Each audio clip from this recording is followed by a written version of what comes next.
Right, we're back in the garage again today, and I'm just going to do a little assessment on the old green van here. I haven't looked at it in a while, but I just want to, just want to check what's working on it and what's not. And to that end, I've connected up a battery here, and I'm just going to check all the gadgets and gizmos in the front of the van now. Like what is actually available on this van, which is not very much. But we're just going to check things like the wipers and the lights and fuel gauge and stuff like that. And then, so come up to the front of the van and we'll have a look inside. Right, so the battery's connected up. What we usually expect is what you want to see is the old snake eyes on the dashboard.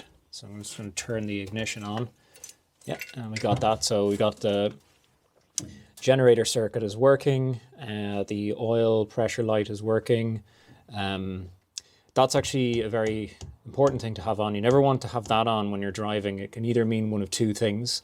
It's either that your fan belt has come off and your engine's overheating and cooking itself, or it's that the battery is not charging. So you're basically just going to run down the battery eventually and you won't be able to start the van again. And then the oil pressure light, that should should switch off when you start the engine as it builds up oil pressure, but you do want it to be on when you just turn the key on, because then you know that the oil pressure warning switch is working as well. Fuel gauge here doesn't seem to be doing anything either, so like it could mean that the fuel gauge isn't working or that the tank itself is completely empty. I'm gonna go on the side of optimistic and say that the tank is probably empty, because these fuel gauges do, like, they usually either work or they don't. So yeah, we'll need to put some fuel in the tank first to actually test that properly. But we'll probably just have an empty tank. So we got the fuse box over here. These are the old style bullet fuses. The wiring in this van looks pretty decent. It's not been messed with too much compared to other things that I've seen. So it's like, yeah, it's pretty good. Seems quite original. There's a lot of original Volkswagen stuff in here. It's all the shielding and everything, and the loom is still there. So that's good news. Okay, so we're going to try the interior light here as well. I don't expect much there. No, nothing. Okay, I'm going to try the lights. I don't expect much. That's the hazard light, so we got something there on the dashboard anyway.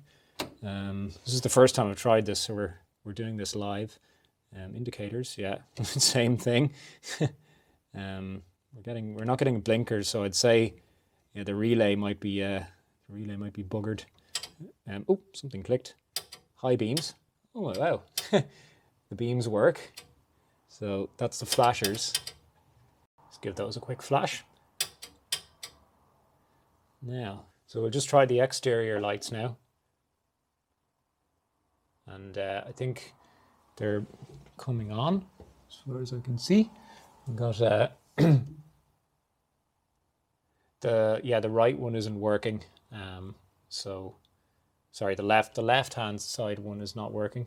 And then I take it the indicators are not working either. No. So we know that because the relays are gone on those. Let's try the horn. No horn. Kind of expected. Right. I'm going to see if I can get the wipers to go here. But first, I'd like to just lift them off the screen so that they don't drag. Because that is bad news for wipers usually. If you get too much resistance, they can burn out the motor. Right. Let's try the wiper switch here. It's this. Yeah. Nothing. Let's It's not pulling out. Okay. Oh, it works. Whoa, we have variable speed wipers. Amazing.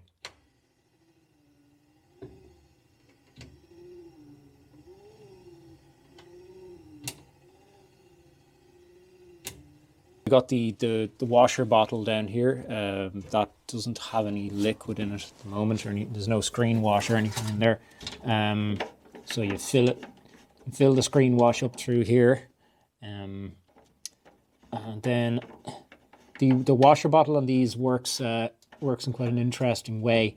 So you've got like a kind of bicycle tube valve there, which you can use to pump up pressure inside the bottle, and then it's basically like a squirt. You just like press this button in here, and it squirts like a like a water pistol or something. And it's kind of funny actually, if you read the instructions, Volkswagen's instructions for these vans, it says to actually keep the pressure inside the bottle up by connecting this to your spare tire. But yeah, I think we'll probably just use a bicycle pump or something. And yeah, one thing I can see straight away here is that the brake fluid reservoir is completely bone dry. There's nothing in it, and that's sort of borne out by the fact that the brake pedal just goes straight to the floor, so there's no pressure in the system at all. And that's one of the main things we want to kind of sort out in this van. Get the brakes working first. I think they've locked on as well, because we can't push the van. Can't push the van ourselves. Like, the brakes are totally frozen on, so we'll need to free those up somehow.